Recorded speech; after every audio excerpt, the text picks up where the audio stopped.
Voilà, et en cette rentrée littéraire, c'est une information Europe 1. Les livres vont coûter 1 euro de plus en moyenne à partir du mois de janvier. C'est ce qu'annonce Philippe Robinet, le directeur général de Calman Levy. Il sera l'invité d'Elisabeth Assayag dans La France bouge entre 13h et 14h sur Europe 1. Et il prévient déjà, la hausse des prix est inévitable. Aujourd'hui, le coût du papier, j'ai un impact direct de 2 euros par exemplaire. On ne va pas répercuter les 2 euros, mais on va en répercuter une partie. Donc évidemment. vous allez répercuter quoi, 1 euro? Oui, à peu près.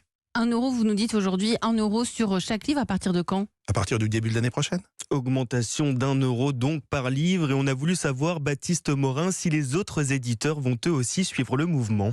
Tout simplement parce que fabriquer un livre coûte de plus en plus cher. Rendez-vous compte, en un an, le prix de la pâte à papier a presque doublé. La tonne est passée de 600 à 1100 euros. Ajoutez à cela l'augmentation des prix de l'énergie pour faire tourner les rotatives, celui du carton d'emballage, du transport, de la livraison. Tout a augmenté. Alors en août dernier, la maison d'édition bretonne indépendante, Locus Solus, a déjà pris cette lourde décision, augmenter de 1 ou 2 euros le prix du livre. Le responsable commercial Régis Lemercier l'explique, les solutions étaient limitées.